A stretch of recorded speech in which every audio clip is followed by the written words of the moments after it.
irreversible, o dicho de otra manera, en realidad habíamos empezado con lo que vienen a ser los inhibidores.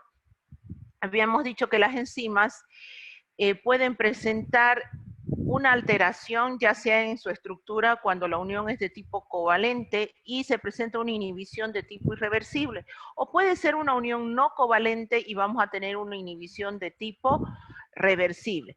Entonces, ¿qué es un inhibidor? Un inhibidor es un compuesto químico cualquiera que tiene la capacidad de unirse covalentemente o no covalentemente sobre una enzima, alterando obviamente la actividad catalítica de esta. Entonces las inhibiciones pueden ser reversibles y pueden ser irreversibles. Perdón, ahora sí. Inhibidores irreversibles. Los inhibidores irreversibles, como lo estaba mencionando, es cuando el compuesto químico se une a través de un enlace covalente a la enzima. ¿Eso qué me lleva? Me lleva a que si nosotros habíamos visto en el tema de proteínas que toda proteína que modifica su estructura, modifica su función, entonces efectivamente cuando se une este compuesto químico que es un inhibidor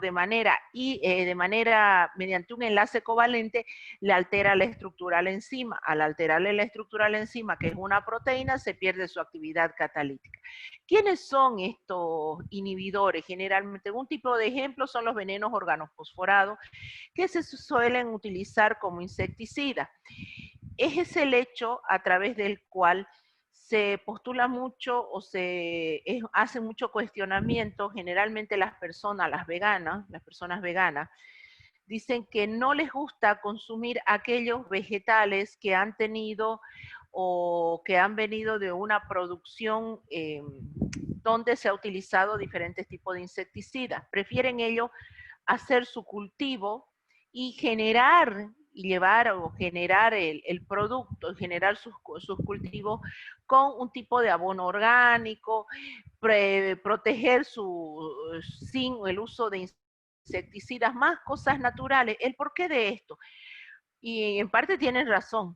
No basta con que nosotros recibamos ese tipo de alimentos que han sido cosechados, han sido sembrados, tratados con venenos organofosforados o insecticidas, porque estos llegan a penetrar dentro de la célula vegetal. Entonces nada sirve que nosotros los lavemos, utilicemos cepillitos y todo para lavar, y resulta que este tipo de compuestos químicos ha formado ya parte de la estructura de las células vegetales.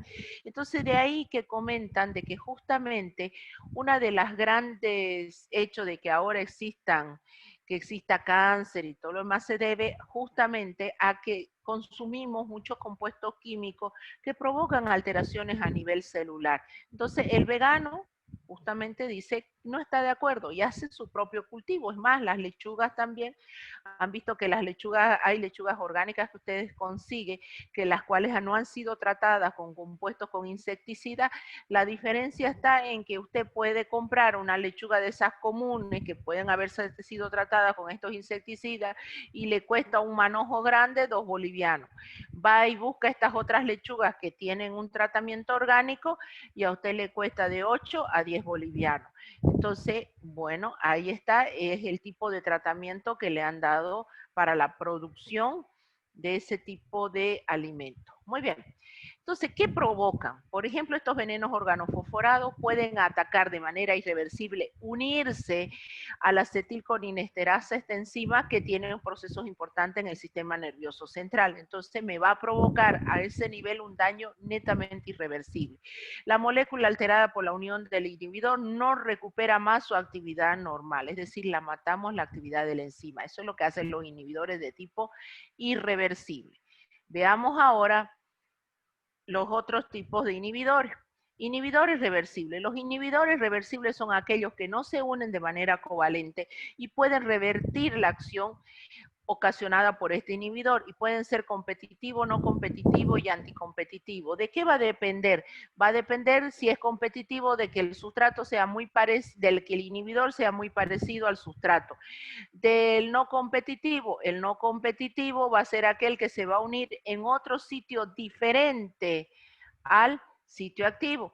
Y el anticompetitivo, que no le interesa ni el sitio activo, ni le interesa la enzima propiamente, sino el complejo enzima sustrato.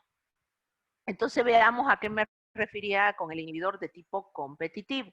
Fíjense que si esta es la enzima y yo agarro y le agrego un sustrato, obviamente la enzima y el sustrato, el inhibidor lo que hace burla la enzima porque tiene una estructura muy parecida al sustrato, burla la enzima y hace que ocupe el sitio, el sitio activo que debería ser ocupado por el sustrato es ocupado por el inhibidor.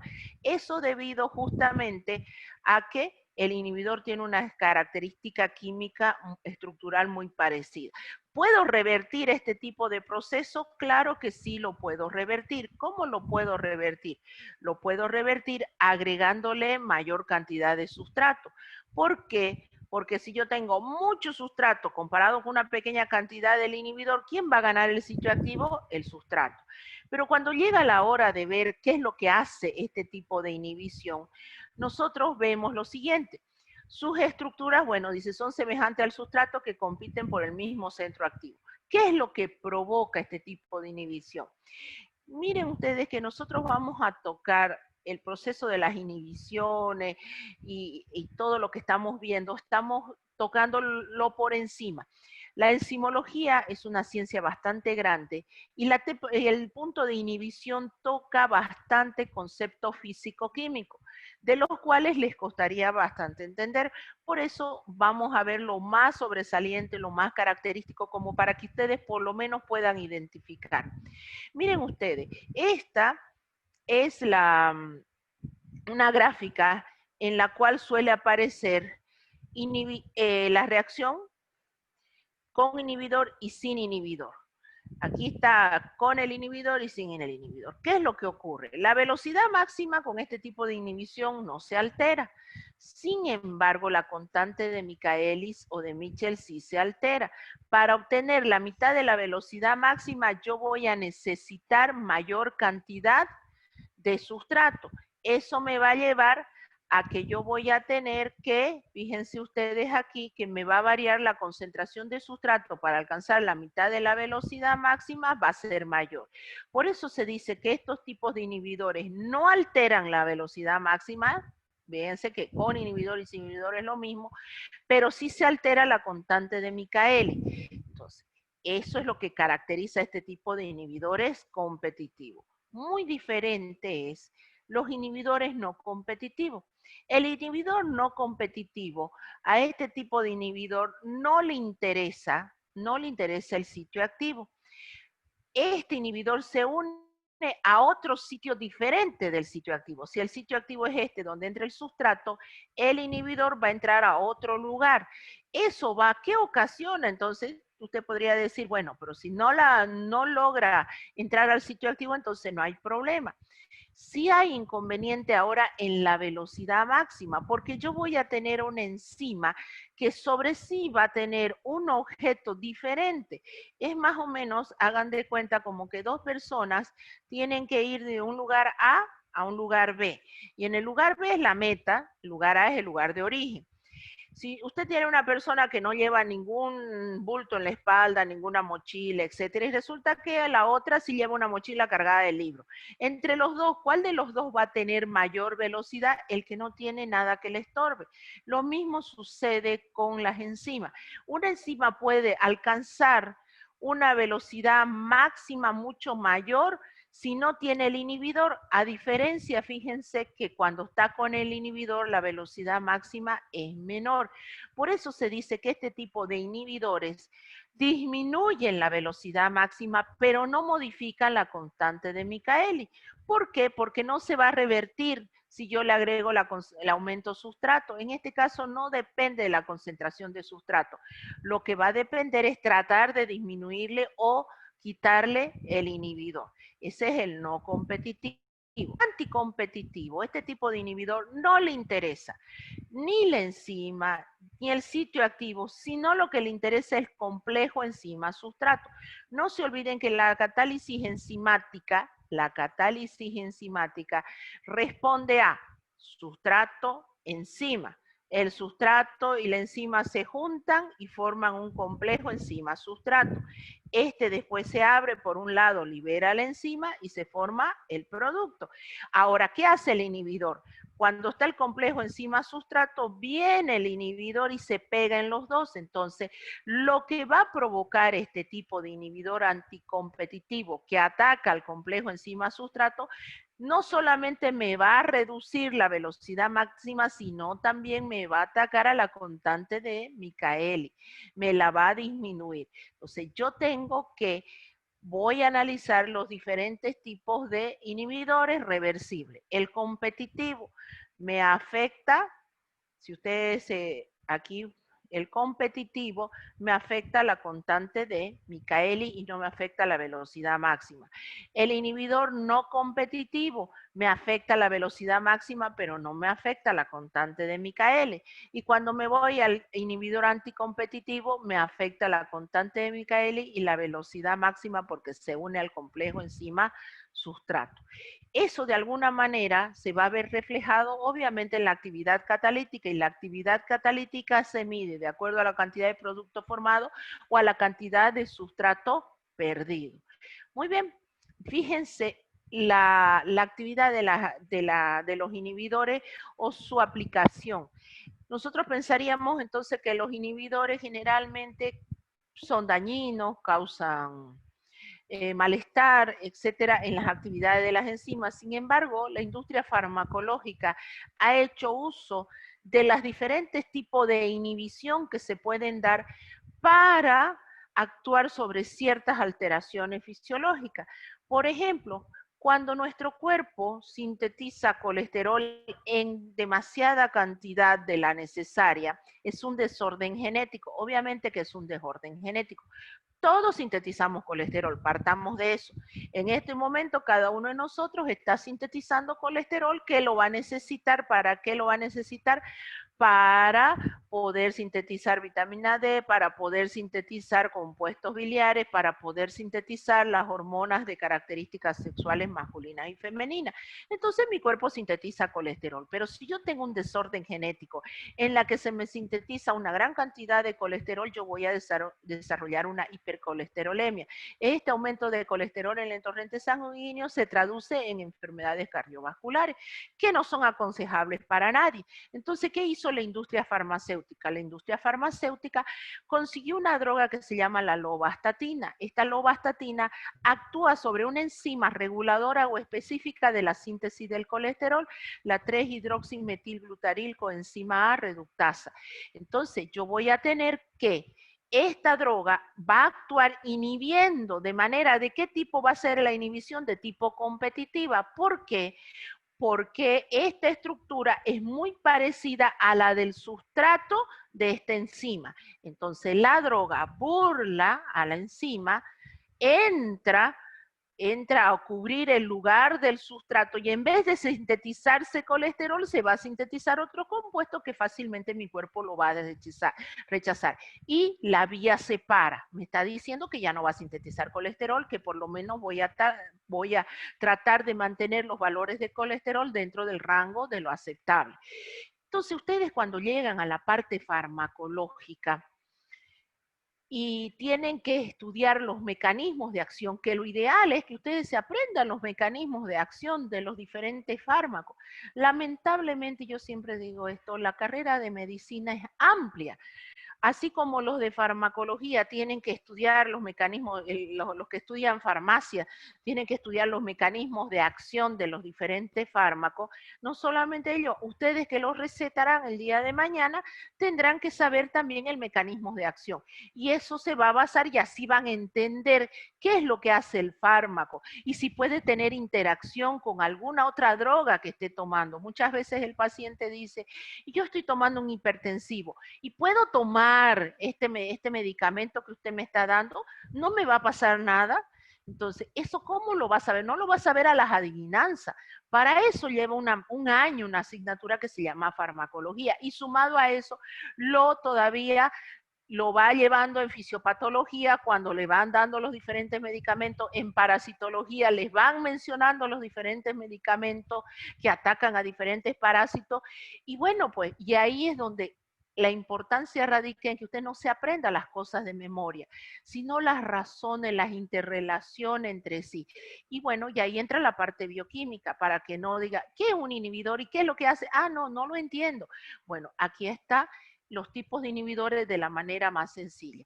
Fíjense, y aquí hay un listado. A ver, otro, la aspirina, el que tanto ahora se ha estado pregonando que hay que tomar justamente en procesos de COVID. Se dice que una aspirineta, decía, consuman aspirineta. ¿Por qué la aspirineta? Porque se decía, bueno, la aspirineta en menor dosis, ¿no? Que es para los niños. Pero bastaba con esa dosis necesaria de esta droga para poder cubrir o paliar un poco los procesos inflamatorios ocasionados por el virus. Entonces, ¿qué es lo que hacía la aspirina? La aspirina de uso terapéutico antiinflamatorio atacaba sobre una de las cascadas de los procesos de oxidación, afectando a la enzima que se llama ciclooxigenasa. ¿Y cómo la afectaba? De manera irreversible. Por eso decían, bastaba una concentración pequeña de aspirina o aspirineta para ir paliando ese proceso inflamatorio grave que provocaba la presencia de este virus dentro de nuestro cuerpo. Entonces, ahí les dejo. Miren, estos simplemente son algunos ejemplos que algunos de ellos ya ustedes, quizás los que ya han visto farmacología, han tenido la oportunidad de ver. Y esta es la aplicabilidad que se le da de los inhibidores enzimáticos en la parte farmacológica. Muy bien, vamos a la regulación de las actividades de las enzimas. Yo les había mencionado que las enzimas tienen que ser reguladas. No puede ser que infinitamente me regulen un proceso de glucólisis, infinitamente no se den procesos de lipólisis o se dé síntesis de ácidos grasos. No, hay que haber, tiene que existir una manera a través de la cual las enzimas se regulan. Y habíamos dicho que las enzimas se regulan porque se regulan a través de las hormonas. ¿Se acuerdan que algunas le habíamos dicho el ejemplo? La insulina es una hormona que potencia la actividad enzimática de la glucólisis, no así el glucagón que la frena. Otra manera de regularla es a través de lo que viene a ser la concentración de sustrato o la concentración de producto. Y finalmente yo les había mencionado las enzimas alostéricas. Entonces vamos a ver ahora qué son las enzimas alostéricas. Las enzimas alostéricas son enzimas que tienen dos sitios, uno que es el sitio activo y otro sitio diferente, por eso dice alostérico, del griego alo, otro, y estéreo sitio, otro sitio diferente al sitio activo donde va a ingresar un modulador alostérico.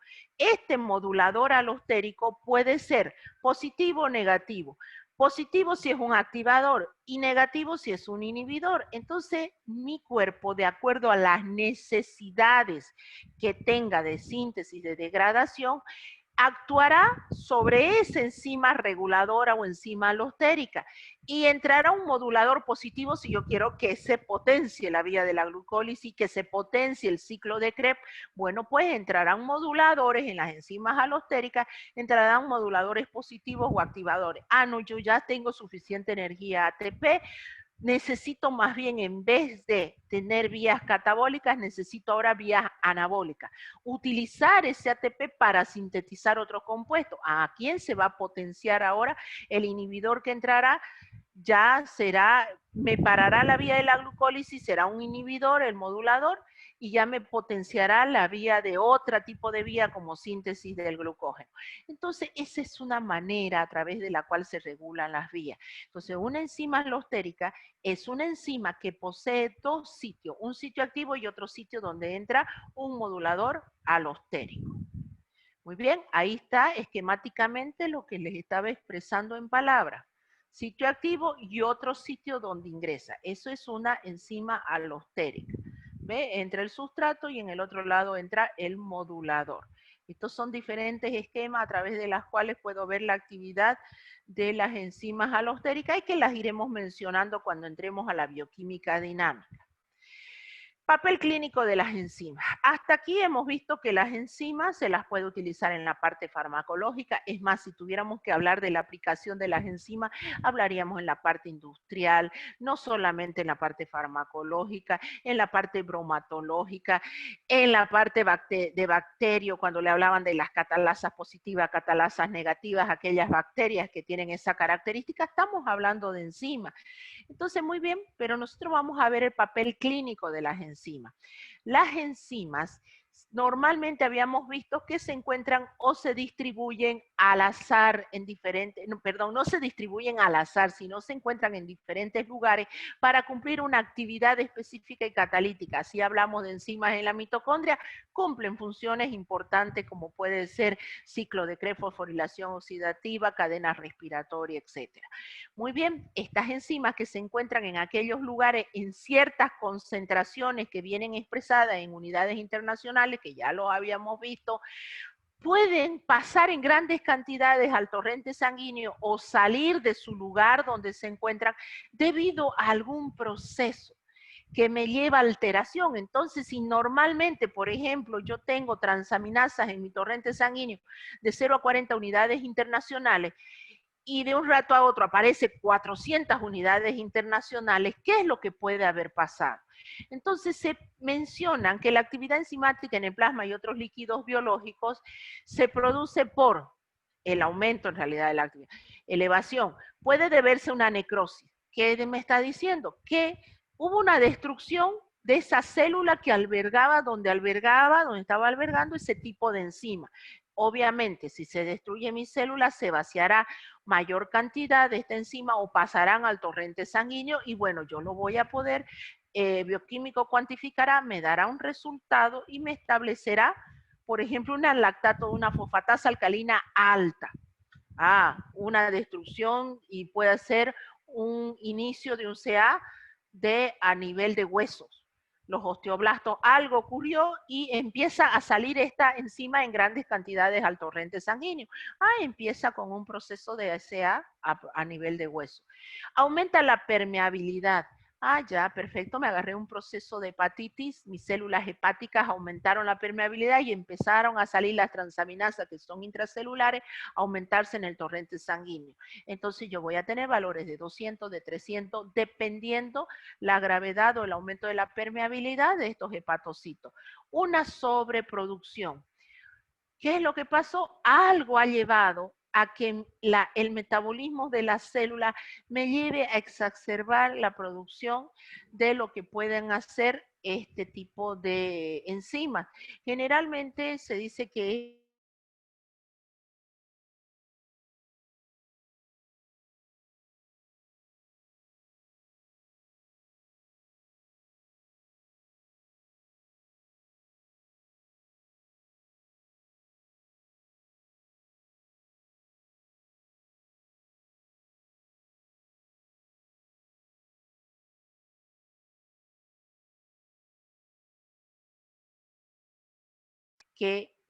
teniendo el origen de las enzimas, nosotros también podemos más o menos identificar dónde está la alteración, qué es lo que está sucediendo. ¿Cuál es la importancia? Las enzimas se utilizan mucho en el diagnóstico y tratamiento. Es decir, yo puedo cuantificarle a las enzimas en el torrente sanguíneo y establecer un valor de referencia y comparar sobre ese valor de referencia y ver qué es lo que está ocurriendo si sobrepasa el valor de referencia o disminuye el valor de referencia. De tal manera que eso es lo que van a ver en la parte de las exposiciones de laboratorio. A algunos les habrá tocado perfil lipídico, a otros les habrá tocado perfil cardíaco, función hepática, etc. Ahí verán los marcadores bioquímicos que contribuyen a un perfil lipídico, a un perfil cardíaco, y analizarán ahí enzimas. Mucho cuidado, que tienen que identificar los compuestos, porque no todos los marcadores bioquímicos son enzimas, no todos los marcadores bioquímicos son proteínas, tienen que identificar. ¿A qué me refiero con esto? Por ejemplo, perfil cardíaco.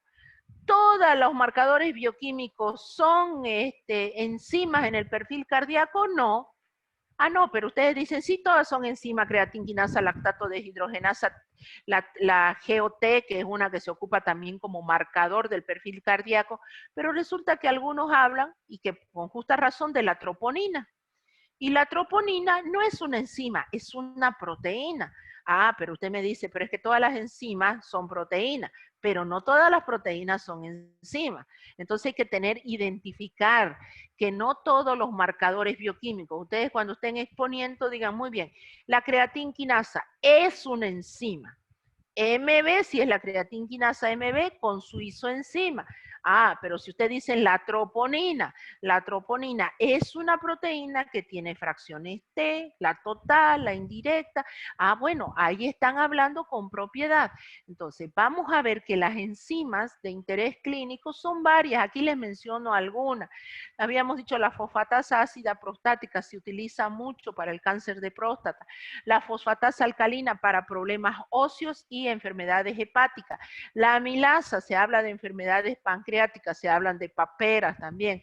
Las transaminasas de enfermedades hepáticas, problemas cardíacos. La creatinquinasa, enfermedades a nivel de músculo cardíaco. La lactato deshidrogenasa también participa en el infarto agudo de miocardio, participa en enfermedades hepáticas, participa en los procesos de CA o de cáncer. Entonces, de alguna manera, las enzimas contribuyen al diagnóstico. ¿Y por qué al tratamiento? Usted dirá, ¿y por qué al tratamiento? Porque si yo tengo un niño que le ha venido hepatitis y que le empiezo a hacer, llega con un valor de transaminasas de 400, de 500, a medida que va evolucionando y va pasando el proceso viral, vamos a ver que no solamente la bilirrubina, que la bilirrubina no es una enzima, sino es producto del catabolismo del hemo, vamos a ver que va a ir descendiendo si este niño presentaba ictericia y vamos a ver que las transaminasas que son intracelulares van a ir descendiendo hasta llegar a sus valores de referencia. Entonces me está indicando que el tratamiento ha ido cursando bien, que hemos estado recuperando la salud del niño. Así como eso, existen muchos marcadores bioquímicos enzimáticos que contribuyen al diagnóstico y al tratamiento. Fíjense, por ejemplo, acá el papel de las enzimas dice en la medicina. La creatinquinasa. Estos son marcadores del perfil cardíaco. Cuando les toque exponer, por ejemplo, es bueno que aquí en los marcadores estos identifiquen el pico máximo que alcanzan estas enzimas en el torrente sanguíneo y cuánto tiempo permanecen a lo máximo elevadas en el torrente sanguíneo. ¿Esto por qué? Porque si me llega un paciente a consulta y me comenta que parece que tuve un preinfarto, parece que tuve un infarto, por eso estoy viniendo acá para que me haga un chequeo general porque caí de emergencia. Obvio que seguramente en la emergencia le hicieron un estudio, le cuantificaron, etcétera. Y capaz que le cuantificaron una creatinquinasa en su momento. Ah, que es lo acertado. Pero ¿qué pasa cuando va después de una semana, 10 días, 15 días? Usted le pide una creatinquinasa y no le va a servir de nada, porque ya ese valor retornó a su valor de referencia. No le va a servir. Tendría que buscar otro marcador que le brinde o le oriente realmente si es que el paciente ha tenido un proceso de infarto.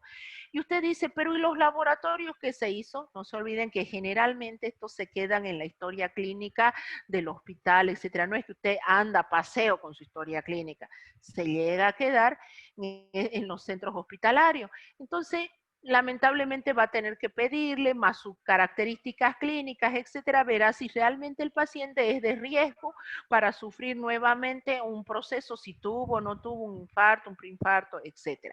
Entonces, de alguna manera, saber estos parámetros me es indispensable y me es fundamental.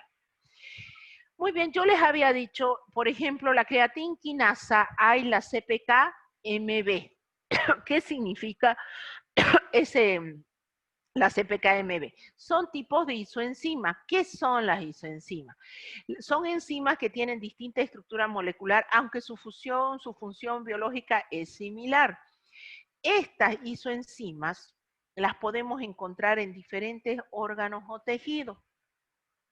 y me va a llevar obviamente a caracterizar su cuantificación, me va a llevar a caracterizar en qué lugar está la alteración de manera concreta.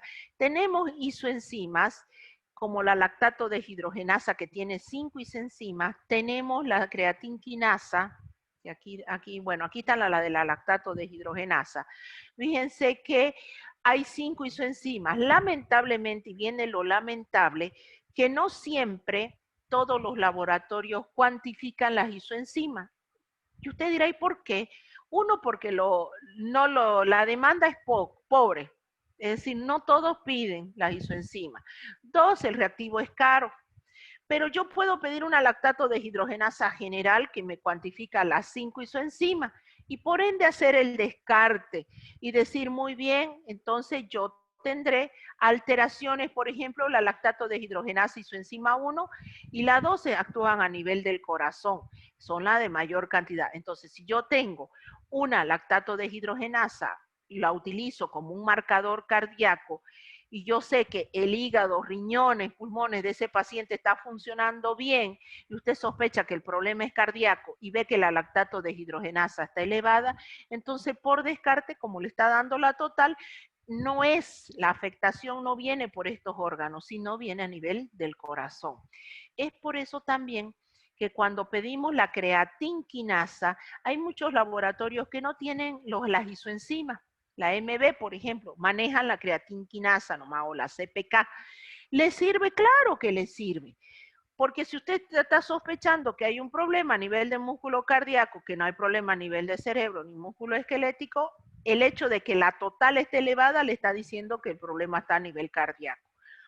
Pero si usted quisiera algo más específico, pide la CPK-MB y esa es netamente específica. Esta isoenzima le dice su elevación de esta enzima, con esta isoenzima le está diciendo que la elevación, ahí no hay vuelta que pensarla, que la elevación se debe a una alteración, a una necrosis, a un rompimiento de las células a nivel de músculo cardíaco. Entonces, esa es la utilidad de las isoenzimas. Entonces, cuando ustedes vean esto alrededor de una enzima, me está diciendo el tipo de isoenzima que es. Muy bien, con eso terminamos la parte de enzimas, era lo poquito que me quedaba.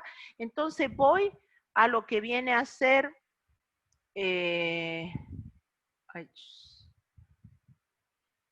un ratito. Voy a compartir pantalla ahora. ¿Ahí ven pantalla? Sí, doctora. Sí, doctora. Ya, perfecto. Muy bien, entro a agua. Este tema, por favor, este tema es, yo sé que va a ser bastante pesadito, es largo, vamos a tener todo octubre, yo creo, y parte de noviembre, pero vamos a terminar. Pero es crucial porque es transversal a todo lo que viene a ser su desarrollo. Lo van a volver a ver en semiología. Por eso nosotros vemos lo básico aquí para que refuercen, por ejemplo, tengan las bases para los equilibrios, los desequilibrios mixtos. Nosotros vamos a ver los desequilibrios ácido-base, los más sencillos, cosa que van a reforzar ya teniendo todo este conocimiento básico, refuerzan en semio y siguen reforzando en fisiopatología y llegan a su internado y me los tundean en lo que son gasometría. Entonces vamos a ir viéndolo paso a paso y el porqué de la importancia desde el agua. Cuando hablamos de los componentes de la materia viva en un ser vivo, dijimos que estos eran orgánicos e inorgánicos desde el punto de vista de las biomoléculas. Los orgánicos, hidrato de carbono, proteínas, lípidos, ácidos nucleicos, enzimas, etc. Eso ya lo tocamos, lo hemos visto. Ahora vamos a entrar a las biomoléculas de tipo inorgánico. Las inorgánicas, agua, sales minerales y gases. Entonces vamos a empezar con agua, sal, y ahí gases lo vemos en el equilibrio ácido-base, y vemos minerales en electrolitos, porque son las sales las que se disuelven en este torrente acuoso y me generan los electrolitos. Entonces vamos a ver, como dice ahí, la hidratación también es salud. El agua es una molécula de característica inorgánica, no energética, por favor, no energética, es considerado por los nutricionistas desde el punto de vista moderno como un nutriente. Y usted dirá, ¿un nutriente? Sí, el agua es un nutriente. Sabemos que no podemos vivir sin este elemento o líquido vital, como se llama líquido de la vida. Entonces, ¿me aporta calorías? No, usted puede tomar la cantidad de agua que sea necesaria, no le aporta calorías, es decir, no le da calorías. Entonces usted dirá, ¿para qué voy a tomarla entonces si no me aporta calorías? Partamos de lo siguiente, que es una de los componentes inorgánicos que se encuentra en mayor porcentaje dentro de la materia viva. Se habla entre un 65 y un 80% de agua dentro de la materia viva como promedio. Le estoy diciendo como promedio. Y en la naturaleza lo encontramos en sus tres estados, líquido, sólido y gaseoso. Entonces, ¿cuáles son las funciones del agua? Cuando nosotros hablamos de las funciones, estas son múltiples, independientes de que son no energéticas. Entonces, pueden ser soporte o medio donde ocurren las reacciones metabólicas. ¿Se acuerdan cuando hablábamos del proceso de digestión de las enzimas? Decíamos que las enzimas se clasifican en óxido reductasa, se clasifican en hidrolasas, ligasas, liasas, etcétera. Y ahí las hidrolasas eran aquellas que podían participar en los procesos de oxidorreducción y donde tenía que ver o tenía gran importancia la presencia de agua. Es decir, estas moléculas de agua contribuyen a que se den los procesos de digestión, a través del cual llegan nuestros nutrientes a la materia viva y podemos obtener energía. Es el disolvente universal. Cuando se habla de disolvente universal, usted dirá, pero ¿qué relevancia tiene? Si yo estoy estudiando medicina y me está hablando de disolvente universal, ¿de qué me sirve que un refresco se disuelva en agua? ¿De qué me sirve que ciertos compuestos se disuelvan en agua? Si yo estoy estudiando la parte de medicina, no nos olvidemos que la sangre, un momentito por favor.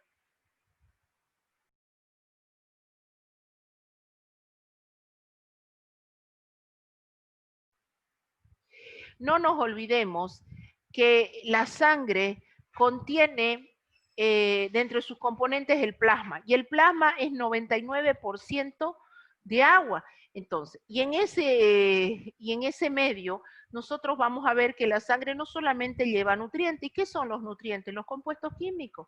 ¿Y qué recoge además? Recoge gases, además que lleva también el oxígeno, que es otro compuesto químico, y recoge de las células, que va a recoger compuestos químicos. Entonces yo voy a tener que en ese medio que es la sangre, donde hay 99% de agua, yo voy a encontrar que se van a disolver o se van a tener que disolver compuestos químicos. ¿Cómo lo va a hacer? De repente yo pienso, yo consumo grasa, y en mi sangre 99% es agua. Y por lo visto, yo ya he visto que una de las características muy particulares de los lípidos que son insolubles en agua. Entonces, ¿cómo hacen estos lípidos? ¿Qué actividad tienen las grasas frente a mi sangre? Y no nos olvidemos que no se nos pueden formar trombos, no se nos pueden formar grandes bolsones a lo largo de nuestra sangre, pues si no fluye bien la sangre, obviamente que yo voy a tener una alteración que se va a manifestar en mi cuerpo. Entonces tengo que ver el agua como disolvente universal, tratar de entender cómo los diferentes compuestos químicos interaccionan en un medio acuoso. Amortiguador térmico. Se dice que el agua contribuye a regular la temperatura corporal. Y usted dice, ¿cómo? Una simple molécula, porque ¿qué es el agua? Dos átomos de hidrógeno, un átomo de oxígeno, que no tiene más allá de un peso molecular de 18 gramos mol. Mucho más pequeño que una proteína, mucho más pequeño que un monosacárido, y me está diciendo que me regula la temperatura del cuerpo. ¿Cómo lo hace? Es lo que vamos a ver. Otra de sus funciones, transporte de sustancias, lo que habíamos mencionado, recoge, lleva diferentes compuestos químicos. Actúa como lubricante amortiguador del roce entre diferentes órganos. Y ni qué decir entre célula y célula, no apartamos de ahí que hay agua. Favorece la circulación, hablando del plasma. Da flexibilidad y elasticidad a nuestros tejidos, se habla mucho de la hidratación. Puede intervenir ya sea como reactivo. Vamos a ver que a lo largo de los procesos catabólicos y anabólicos en muchos casos se utiliza en agua y en otros se libera agua como producto del catabolismo. Entonces veamos la distribución del agua entonces en el organismo. Si nosotros decimos que entre un 60 y un 70% de agua existe en el cuerpo humano, eso en promedio, si tenemos una persona que pesa 70 kilos, aproximadamente la cantidad de agua que tiene en su cuerpo son 42 litros. Y usted dice 42 litros en una persona que pesa 70 kilos, no puede ser. ¿Cómo puede ser que tenga 42 litros? Y sí, es así. Lo vamos a ver que estos 42 litros se distribuyen en el líquido intracelular y en el líquido extracelular. Pero veamos porcentaje. Los porcentajes de agua, este porcentaje de agua varía dependiendo si es hombre, mujer, lactante. ¿De qué depende entonces el porcentaje de agua? Va a depender del sexo, de la edad y la obesidad. Usted dice el sexo entre el hombre y la mujer, el porcentaje de agua es diferente. ¿Por qué? ¿Por qué va a ser diferente? Si hablamos tanto de igualdad de género, hablamos tanto de que somos idénticos entre hombres y mujeres, y resulta que llegamos a la parte bioquímica y me dicen, el hombre tiene mayor cantidad de agua que la mujer. Entonces hay más de uno de los varones en este momento que capaz estará saltando y dirá, claro, es que nosotros somos superiores, por eso tenemos más de todo. Resulta que el hecho va en lo siguiente. Las mujeres tenemos mayor porcentaje de grasa que los varones. Y usted dice, ¿cómo que tenemos mayor porcentaje de grasa? Siempre les voy a decir que las curvas que tanto admiran los varones, llámense piernas, llámense glúteos, llámense glándulas mamarias, son grasas. Una buena cantidad de glúteos es grasas, una buena cantidad de glándulas mamarias son grasas, obviamente siempre y cuando no sean silicona, porque hoy en día ya uno no sabe qué es lo natural y qué es lo no natural. Entonces, si son silicona, claro que me excuso, ahí no, pero si nosotros estamos hablando de algo natural, generalmente las mujeres tienen mayor porcentaje de grasa. Eso también lo hace la naturaleza, por el hecho de que la mujer se prepara para ser madre. Entonces necesita esa reserva energética para dar origen a un nuevo ser que va a contribuir para dar origen a un nuevo ser. Entonces, desde el punto de vista de la composición corporal, tenemos mayor cantidad de grasa. ¿Que es metabólicamente inactivo? Claro que sí, por eso un varón deja de cenar en la noche y baja de peso. Nosotros las mujeres, un mes, por eso le digo, nunca se ponga a competir con el novio, con el enamorado, cuál de los dos baja de peso, porque seguro que usted va a perder. Porque los hombres tienen más masa magra y la masa magra es metabólicamente más activa que la masa grasa y nosotros tenemos un buen porcentaje de masa grasa. Entonces nosotros necesitamos el doble de esfuerzo para bajar la cantidad de peso que un varón. Entonces eso me lleva a que yo voy a tener menor porcentaje de agua en relación a los varones. La edad, ¿cómo influye la edad? Mientras somos niños, el porcentaje de agua es mayor, a diferencia que cuando vamos ganando en edad. Aquí está. Fíjense, en el feto se habla de un 100% de agua, a medida cuando nace un 80%, en un adulto generalmente un 70%, y cuando llegamos a una etapa de los ancianos, nosotros nos encontramos de que disminuye la cantidad de Doctora, agua. disculpe, Sí. Doctora, sigue buenas en tardes. la primera diapositiva. A ver, vuelvo. Se quedó en la Doctora, es primera. que Está en la primera sí, diapositiva aún. Ya, ahorita no, voy a. no ha cambiado desde que empezó el tema. Ah, ¿no le ha cambiado? ¿Y cómo no me decían? ¿Y por qué no ha cambiado? ¿No les está Creí que cambiando? seguía en... No, Todos no pensamos cambié. que seguían generalidades, doctora. Sí, No. doctora. A ver, voy a ver qué es lo que pasó un ratito, ¿ya? Voy a volver a la imagen. ¿Qué pasaría que no? Un rato, un momento, ¿ya?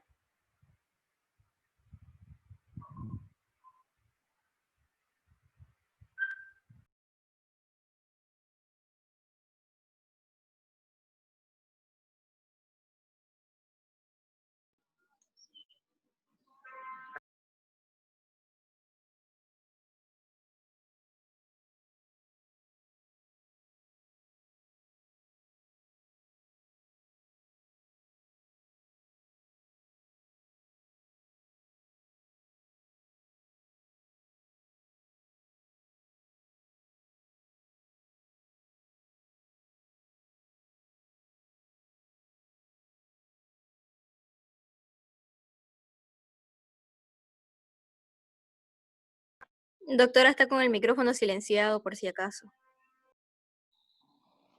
¿Está avanzando? Sí, doctora. Sí, ¿Ahora sí, avanza? doctora. ¿Ahora sí avanza? ¿Qué habrá Doctora. pasado? Ya, van a disculpar, me avisan a un principio porque mire, ahí está lo que estaba empezando a hablar del agua, las funciones, lo que les hablé de las diferentes funciones, la distribución, estábamos aquí. Yo les decía que el 60 y 70% varía de acuerdo al sexo, la edad y la obesidad. De acuerdo a la edad, aquí está, de acuerdo a la edad, les decía que en el feto 100%, en la etapa de cuando nacen, 80%, vamos siendo adultos 70% y cuando vamos ganando ya en edad el 50%. Otra imagen, aquí nuevamente. Doctora, está en la Sí. segunda diapositiva. No ha cambiado, doctora, de diapositiva. No cambia. Sí, ¿y en por la qué? segunda diapositiva. A ver, un ratito. Doctora, intenta ponerlo en imagen grande donde dice habilitar edición. Puede ser que ahí se puede. A ver, voy a volver otra vez. Ah, ya, habilitar edición. Ahora, a ver, ay, chis.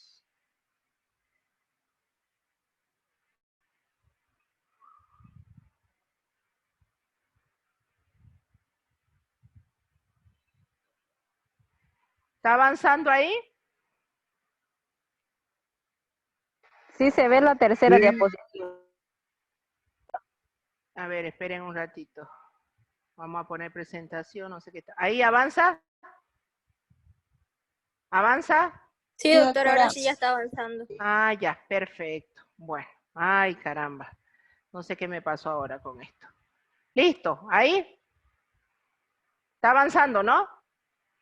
Sí, doctora, está avanzando. Ya, Sí, perfecto. Sí, Muy bien. doctora, ahora ya se puede ver. Gracias, gracias, gracias. Ahora sí, estamos acá. Entonces, varía este porcentaje, varía sexo, edad, ya hemos visto, y la obesidad. Una persona delgada tiene mayor porcentaje de agua que una persona gorda. ¿Por qué? Por la cantidad de grasa. Una persona obesa tiene mayor cantidad de grasa que una persona delgada. Entonces, eso me va a llevar a que yo voy a tener menor proporción de agua comparado con una persona delgada. Entonces, nuevamente, las variaciones del porcentaje de agua, sexo, edad y obesidad. Ahora, mucho cuidado. Cuando a mí me dicen que el cuerpo de un ser humano tiene entre 60 y 80% de agua, es el promedio. No vayan a caer en la idea de decir, y si yo hablo de tejido adiposo, 60-80% de agua. No, aproximadamente un 10%. En el hueso un 22%. En el hígado un 68%. Y así nosotros finalmente, sacando un promedio de todo esto, se llega a que el cuerpo humano tiene entre un 60 y un 80% de agua, considerando la variación de la edad, el sexo y la obesidad. Aquí tienen otro cuadrito. Varía, fíjense, según de dónde hemos tomado los datos. Este es otro, pero que en ningún momento le va a decir, por ejemplo, que los tejidos adiposos tienen un 100% de agua. Entonces, todos redundan más o menos en un rango muy similar con variaciones. ¿Cómo se distribuyen? Si una persona, aquí estaba donde yo les decía, si un adulto que pesa 70 kilos tiene alrededor de 42 litros de agua, la pregunta es,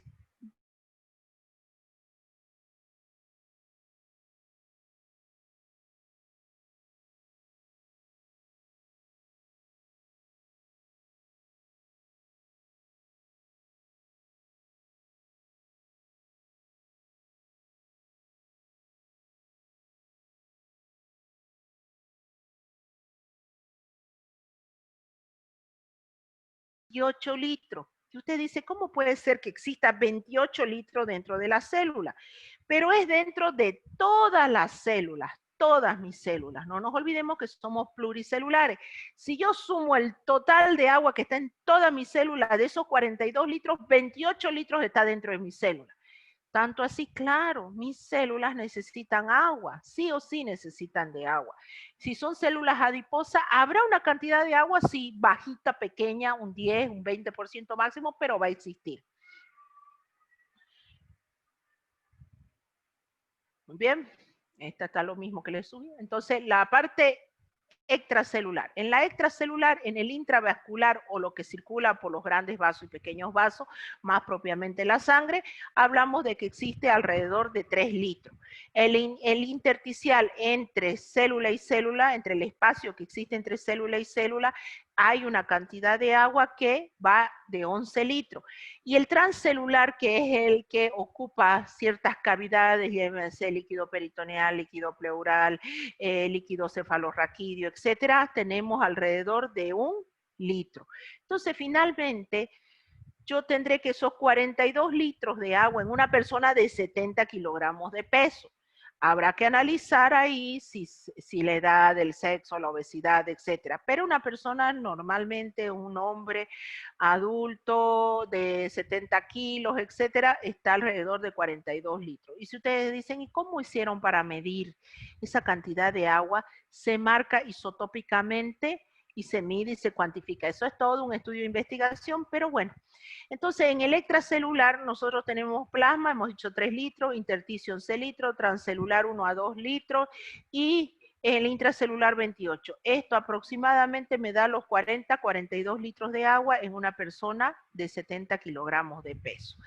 Si esa es la cantidad de agua que existe en nuestro cuerpo, ahora la pregunta es, ¿cómo llegan esas moléculas de agua y cómo salen? Porque hay que mantener un balance hídrico. ¿Qué es el balance hídrico? El balance hídrico es el equilibrio entre el agua que ingresa y el agua que sale. Yo tengo que mantener este balance hídrico, porque si sucede una alteración del balance hídrico, se va a manifestar mediante un proceso patológico. Llámese, no tomo mucha agua, no tengo sensación de sed, no consumo este líquido vital, yo voy a sufrir un proceso de deshidratación. Una deshidratación que me puede llevar a una baja de tensión, me puede llevar a que se van a concentrar electrolitos, etc. Entonces, fíjense ustedes, ¿cuál es el requerimiento? Nosotros hablamos que aproximadamente en un adulto de 2 a 2.5 litros por día o 2.000 o 2.500 mililitros por día. ¿Cómo llega el agua a mi cuerpo? Llega a través de agua visible. Llámese refresco, llámese soda, llámese lo que usted quiera. Eso es el agua visible. Pero alimento sólido o el agua oculta. De repente usted dice, sí, pero ¿cómo? Pues si yo me como una papa, ¿acaso estoy consumiendo agua? Sí, está consumiendo agua. ¿Por qué? Si usted corta una papa, va a ver y lo coloca, le da vuelta y la coloca sobre un papel, va a ver que el papel se humedece, efectivamente porque la papa contiene agua. Las moléculas de agua, tanto en nuestro cuerpo como en células vegetales, etcétera, no solamente se encuentran libres, sino se encuentran formando parte de estructura. No es H2O nomás. Pueden estar formando parte de una macroestructura, entonces por eso se habla de ese alto porcentaje. Hay alimentos que contienen mayor cantidad de agua que otros. Si yo como una sandía, seguro que estoy consumiendo una alta cantidad de agua. A diferencia de que yo me consuma, por ejemplo, una cuchara de aceite vegetal, cualquiera. De seguro que la cantidad de agua ahí es mucho menor que a que yo me coma una sandía, una piña, etc. Agua del metabolismo. Les mencionaba que hay procesos en los cuales se liberan moléculas de agua y así se dice agua de oxidación, que ahí generalmente se produce 300 ml. Entonces, miren ustedes, la mayor cantidad de ingresos se da a través del consumo. Por eso es importante mantener el aparato digestivo, porque es a través de ahí que ingresa la mayor cantidad de agua. Si yo tengo un problema a nivel del aparato gastrointestinal, seguro que yo voy a tener alteración del balance hídrico. Tengo mucho vómito, seguro que no voy a poder absorber la cantidad de agua necesaria. Entonces, ¿a qué recurren? A vía intravenosa. Tengo que hidratarme de alguna manera. Mi aparato digestivo está dañado, tengo algo que me está haciendo botar lo que llega a través del aparato digestivo, entonces tiene que buscarse una alternativa para mantener ese balance. Y es mediante vía endovenosa. Muy bien, ¿cómo sale el agua ahora? Ya hemos visto que normalmente esas son las vías de ingreso y el aparato digestivo tiene que funcionar adecuado. yo siempre digo esto, usted se puede lanzar a una piscina llena de agua, mientras usted no abra la boca, el agua no va a ingresar. Excreción de agua. ¿Cómo se elimina el agua? El agua se elimina por pérdidas insensibles a través de la piel, sudoración, a través de los pulmones. Cuando nosotros respiramos, eliminamos agua. Eliminamos agua bajo la forma de vapor, por eso cuando hace frío y los vidrios de una movilidad, usted resopla o respira, se condensa el agua y se humedecen, se empañan, lo que dirían. Una de las grandes vías de eliminación es la orina. Aproximadamente 1,5 litros en orina de 24 horas, no estoy diciendo por micción. En las heces, a través de las heces se pierde agua. Por eso también en procesos diarreicos masivos, cuando las deposiciones son grandes, preferentemente en un niño, se pregunta, cuando ha llegado muy deshidratado, ¿cuántas deposiciones al día tiene? 6, 8. No queda otra que internar a ese niño. Entonces, miren ustedes, son diferentes formas a través de las cuales se elimina el agua. Y aquí está un ejemplo mucho más claro. Las moléculas de agua en nuestro cuerpo tienen que mantener un balance. El balance hídrico está entre lo que ingresa y lo que sale. Es otra manera a través de la cual ustedes pueden ver el ingreso de las moléculas de agua y la salida de las moléculas de agua. No hay almacenes. Lo que se pierde hay que reponerlo. ¿A qué se refiere esto? No es que hoy me voy a tomar 3 litros de agua, porque mañana no voy a ir a un lugar donde no hay agua. Nunca me voy a olvidar de esto para que les quede como anécdota. Saben que hacían viajes de extensión, es una lástima que este año no van a hacer viajes de extensión. Bueno, con los docentes que les gusta hacerlo. El doctor Hugo Cuellar los llevaba a viajes de extensión y les gusta ir a pueblos pues bien lejos, ¿no? Bien lejos, no es viajes de extensión, me voy a Roboré, me voy ahí a San José a solearme, no, él va a hacer extensión realmente, esos pueblitos donde hace falta que llegue un médico, donde hace falta que llegue un personal de salud. Pues muy bien, y yo nunca me voy a olvidar que tenía a mis alumnos, iba a tomar un examen, y me dice, no, vamos a viajar. ¿Con quién van a viajar? Vamos a viajar con el doctor Hugo Cuellar, bueno, perfecto, entonces llévense agua, les dije, porque seguro que van a un lugar donde no hay agua, o hay agua de Nori, etcétera, no van a hacer viajes de turismo con el doctor, van a hacer viajes de extensión realmente, así que llévense agua, llévense pilas, todos la gozaban, de nada le va a servir su celular, les va a acabar la señal, por allá no hay corriente eléctrica, llévense pilas, llévense una radio para que se distraigan, porque no, bueno, no me creyeron, se fueron, volvieron todos quemados, bronceados, a la siguiente semana más o menos, y uno les pregunta, y le dice, ¿cómo le fue? Tenía razón, teníamos que llevarnos agua. Apenas conseguíamos que nos vendían unas bolsitas así chiquititas de agua con hielo, como a 5 pesos, en unas ventitas. Ah, le dije, pues si no, la otra era conseguirse agua así nomás, de esas de río y qué sé yo. Ah, pero... Y de nada entonces, miren ustedes, a eso me voy, de nada hubiese servido, así no importa, yo voy a tomarme ahora 5 litros de agua porque voy a ir 3 días de viaje de extensión. De nada le sirve, porque el agua no se le va a almacenar, como ocurre en los camellos, que almacenan el agua para cubrir grandes distancias en el desierto. No, nosotros consumimos 5 litros de agua y tenemos que eliminar 5 litros de agua, siempre y cuando mi aparato renal esté funcionando adecuadamente. Si no fuera así, yo voy a tener un proceso patológico que me va a llevar a una hiperhidratación. Esta hiperhidratación me aumenta la presión arterial, me puede ocasionar problemas, etc. Entonces, este equilibrio es importante mantenerlo. Y nosotros estamos viendo balance hídrico, el balance hídrico en lo que viene a ser una persona normal. Muy diferente es que yo tenga que analizar el balance hídrico en una persona que esté sometida, por ejemplo, a una vía intravenosa, que esté sometida a una sonda vesical, o que tenga sondas en todo su cuerpo porque, no sé, ha sufrido una cirugía, etc. Ahí el balance es diferente. tendré que considerar la cantidad de moléculas de agua que ingresa por todas las vías, porque ya no hay aparato digestivo a no ser que esté funcionando adecuadamente, pero está siendo hidratado por vía intravenosa, y consideraré los elementos a través de los cuales están saliendo las moléculas de agua. ¿Quiénes son los que actúan en la regulación? Que lo vamos a volver a ver más adelante, el riñón. ¿Y quién regula los ingresos? La sensación de sed, que no hay que confundir con la sensación de hambre. Exactamente lo mismo acá, fíjense, todo lo mismo, ingreso, salida, para que vean. Requerimiento de agua. ¿En qué consiste esto? Va a requerir el requerimiento de agua o la necesidad que yo tenga de consumir agua va a estar en relación a la dieta consumida. Por ejemplo, a nadie se nos va a ocurrir, si yo me como una tremenda ensalada de fruta, a nadie se le ocurre agarrar una botella de Coca-Cola y tomársela, no. Pero si yo estoy consumiendo algo de mucha sal, estoy consumiendo una pizza, una hamburguesa, seguro que mi cuerpo me va a pedir que consumir un líquido, porque estoy consumiendo una dieta rica o sólida en su mayoría. La actividad metabólica natural de la persona está en relación a la tasa metabólica basal. Muchas personas dicen, a mí no me dan ganas de tomar agua, pero yo la veo, lo veo a mi primo, veo a mi hermano que sí toma agua.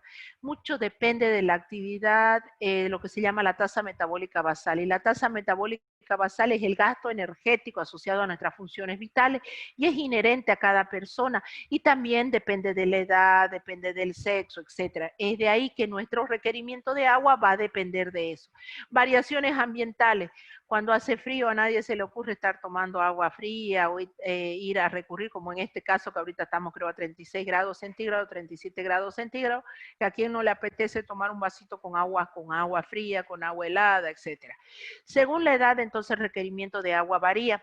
Habíamos dicho que en el adulto de 2 a 2.5 litros, en los niños de 160 ml a kilogramo de peso, pero vamos a tener otros factores, vamos a ver la sensación de sed, tener sensación de sed.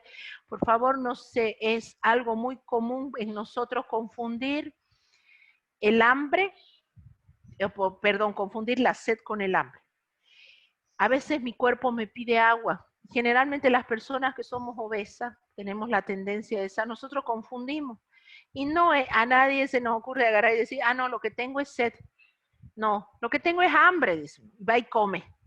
Y de ahí, obviamente, generalmente somos adictos a los hidratos de carbono y se nos ocurre comer un pedacito de pan con mortadela, se nos ocurre comer un pedacito de pan con mantequilla, un queque, una torta, una empanada, etc. Y obvio que ahí le echamos recién el agua, ni siquiera agua, ¿no? Agua con azúcar. Y confundimos. Entonces, tener sensación de sed es importante. Por eso cuando usted crea que tenga hambre, tómese agua primero, tome agua. Ese que su cuerpo lo que le está pidiendo es agua y no le está pidiendo alimento. Disponibilidad del agua, obviamente que si usted dispone, como les decía del viaje ese, a veces cuando no hay justamente les da ganas de tomar más bien agua, entonces depende de la disponibilidad del agua, la potabilidad del agua. Muchos me decían, no pensábamos tomar agua de río. Bueno, accesibilidad del agua potable, la cultura, la educación, los hábitos. Hay algunas personas que adquieren el hábito de consumir agua antes de comer y durante las comidas no consumen agua. Depende de la cultura, etcétera, etcétera. La edad, el sexo, las condiciones fisiológicas, se ha establecido que a medida que vamos ganando en edad, vamos perdiendo esta sensación de sed. Entonces, es muy importante que si usted tiene un adulto mayor en casa, no le pregunte. No pregunte. ¿Tiene sed, abuelo? ¿Tiene hambre? Usted no pregunte, usted lleve. Tome aquí un vasito con agua, tome un zumo, tome una ensaladita de fruta, coma. No se le pregunta, porque lo primero que le va a decir, no. ¿Tiene sed, abuelo? No, no tengo. ¿Tiene hambre? No, no tengo. Ah, ya, mejor para mí, dice usted y sigue chateando. No. Usted no haga eso, usted llévele y mire lo que coma, mire lo que tome, porque es un ciclo en el que volvemos a ser niños. El clima influye en las pérdidas de agua, claro, seguro que esta temperatura, si nos ponemos a trotar, vamos a necesitar agua. A mayor humedad ambiental, mayor pérdida de agua. Y ni qué decir, en este clima tenemos que considerar, para no entrar en procesos de deshidratación, cuanto más cálido sea el clima, mayor será la pérdida de agua, por lo tanto hay que restablecer el equilibrio. Y aquí les he puesto un listado más o menos para que ustedes vean la cantidad o requerimiento de agua de acuerdo a la edad, cómo va variando de 0 a 6 meses, de 6 a 12 meses, en los niños, en los adultos. Y aquí les remarca en realidad la cantidad de agua que es la etapa en la que nos encontramos nosotros. Yo creo que la mayoría de ustedes ya superó los 18 años, de los que nos encontramos entre los 19 y los 70 años. Algunos hemos llegado a los 20 años todavía, entonces necesitamos de 2.5 litros, necesitamos 2 litros las mujeres de agua por día. Y casos especiales, mujeres embarazadas, mujer necesita un poco más de agua, y mujeres lactantes, ni qué decir. ¿Por qué? Porque está produciendo leche, y es agua. No necesitan otra cosa más que agua. Así que de repente estamos lactando y nos dan de todo, y lo único que ganamos es peso, en vez de agarrar y tomar el líquido vital agua que necesito para favorecer la síntesis de la leche materna. La pérdida de agua bajo temperaturas extremas o durante la realización de ejercicio físico puede ser de 10 a 12 litros día o incluso más. Y es ejercicio físico intenso. Siempre yo critico lo siguiente, de que hacen media hora de, no sé, de alguna actividad sencilla y están buscando hasta energizante. Con media hora de una actividad sencilla, lo único que usted necesita es ligeramente hidratarse, pero con una actividad intensa no necesita solamente agua, necesita agua y electrolitos también.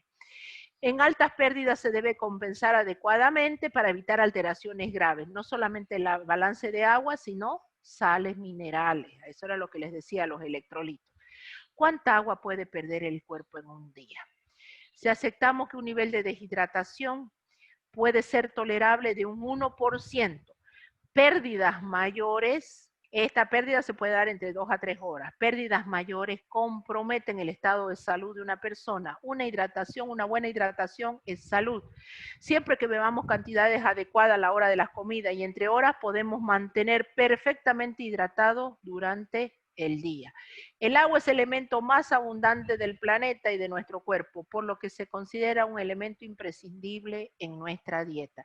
¿Quién lo diría? Que una simple molécula inorgánica, H2O, tenga tanto impacto dentro de la materia viva y no me aporta energía. Entonces, de ahí la gran importancia que radica en el consumo de agua para mantener un balance hídrico que se traduce en un buen estado de salud. Y ahí terminamos. Muy bien, muchachos, terminamos con lo que viene a ser las generalidades. Voy a ver si la próxima semana les doy pizarra para hablar de los componentes químicos, que son la parte química de la molécula del agua. Lo tengo también en PowerPoint, así que voy a analizar cuál de los dos les voy a dar. Muy bien. Terminamos. 5 de la tarde. Nos vemos la próxima semana. Sí, doctora, disculpe. Sí. Doctora, sube esta diapositiva a la plataforma, ¿no? Sí, subo las diapositivas a plataforma. Las subo a plataforma, no se preocupen. Las diapositivas las subo a plataforma y doctora, muchas gracias. Su compañera creo que le sube el video. Listo, no es más. Ahora sí terminamos. Chau, chau. Se portan bien. Doctora, le quería pedir un favor más que nada. A mí se me cortó, soy la que estoy subiendo los videos. Se me cortó en el anterior tema. Solo 2 minutos, si lo puedo volver a explicar, antes de la diapositiva de enzimas del uso de diagnóstico. Solo esos 2 minutos me faltaron. ¿De cuál? ¿Del anterior tema? Antes del agua. Cuando habló de las isoenzimas y las enzimas CPK, se cortó casi por 2 minutos, doctora. Cuando habló, yo llegué donde estaba el pico más alto, de ahí se me cortó. Pero no se preocupen, la voy a subir las diapositivas. Las voy a subir las diapositivas, y es lo mismo que está en la diapositiva, porque es lo del final ya. Y eso ustedes lo van a volver a ver en perfil.